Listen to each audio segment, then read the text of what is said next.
Jis unikaliai mokė mylėti priešus.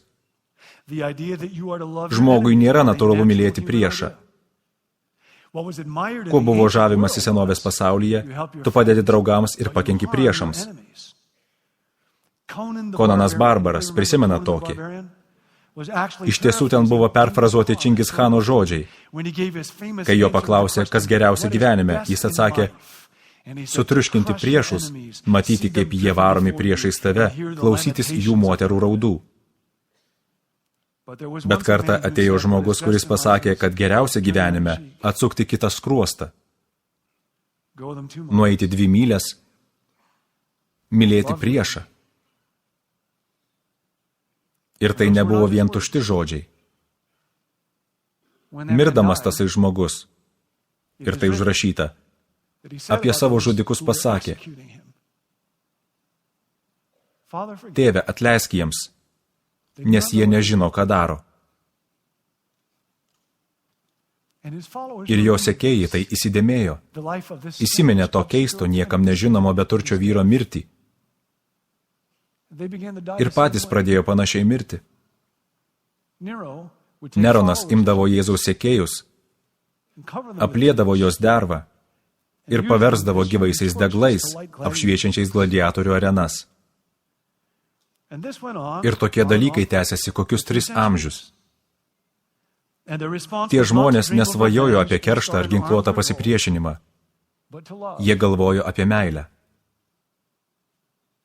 Tasai žmogus Jėzus, kad ir ką manytumėt apie jo dievystę, tas Jėzus ir meilė priešams tokia stipri, kad nekrikščionė istorikė Hannah Arendt, didi Princetono mąstytoja, savo veikale parašė, kad atleidimo vaidmens žmonių santykiuose įtvirtintojas buvo Jėzus iš Nazareto. Kas buvo tasai žmogus? Jis įkvėpė Tolstojų parašyti knygą Prisikėlimas, kuri savo ruožtų įkvėpė teisininką Gandį pradėti sutaikinimo judėjimą. Paskutinis Tolstojaus laiškas, neskaitant laiškų artimiesiems, buvo būtent Gandžiui. Laiške jis gyrė pasiaukojančią Jėzaus meilę. Pati žymiausia 20 amžiaus kalba Jungtinėse Amerikos valstijose, Martyno Liuterio Kingo kalba. Tačiau ją sakydamas jis iš tiesų nukrypo nuo užrašų. Stovėdamas priešais minią Vašingtone, jisai spontaniškai panoro pacituoti Bibliją. Te Vilnyje teisingumas lik upės srovė, o teisumas lik nuolat tekanti upė. Minė nenustygo vietoje, žmonės pradėjo šūkauti Amen, pamokslauk, brol. Visai kaip bažnyčiai, ne kaip šioje konferencijoje, o kaip klausytojai, kurie iškart reaguoja į tai, ką sakai. Ir Kingas nebegalėjo grįžti prie savo užrašų. Mahalia Jackson, garsioji dainininkė, skardžiai sušuko, papasakok jiems apie savo svajonę, Martynai. Ir jis pradėjo kalbėti. Turiu svajonę. Svajonę, kad vieną gražią dieną pasaulis bus kitoks. Kol kas to nėra, bet bus. Visų spalvų žmonės susikips už rankų. Tai bus. Ir tai buvo nesekuliari svajonė. Ja Martynui Liuteriui Kingui įkvėpė Jėzus, kurio vardas ir gyvenimas pritraukia ir mus čionai. Ir klausimas iš tiesų yra ne kas tasai žmogus buvo, o kas tasai žmogus yra. Kas yra tas Jėzus? Jis istorijos ašis. Jis engiamųjų viltis. Jis bevilčių įkvėpimas. Jis yra karalių karalius ir viešpačių viešpats. Ir didžiausias visų laikų mokytojas. Didžiausias visų laikų protas. Davęs pačių didžiausių dovanų. Pradėjęs didžiausią istorijoje judėjimą.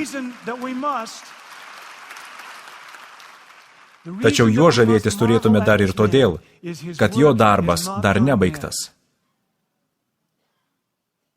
Mūsų pasaulis laukia naujo pokalbio, naujo šio žmogaus ir jo regėjimo apsireiškimo.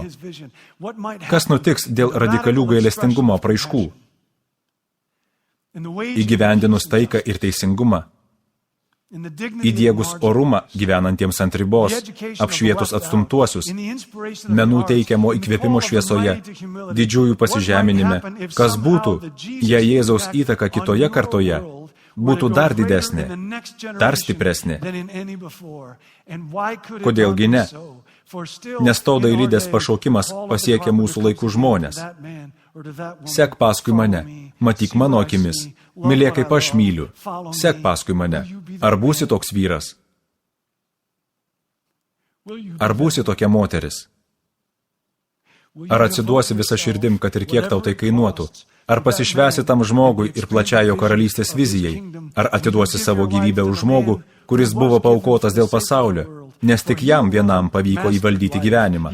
Jis vienintelis nugalėjo mirtį, jis vienintelis įveikė nuodėmę, jis vienintelis išlieka gyvas kiekvienais metais, jis yra Dievo sūnus, jis yra žmonijos šlovė, nukryžiuotasis Dailidė iš Nazareto yra viltis tautoms ir pasaulio gelbėtojas. Štai kas tas žmogus.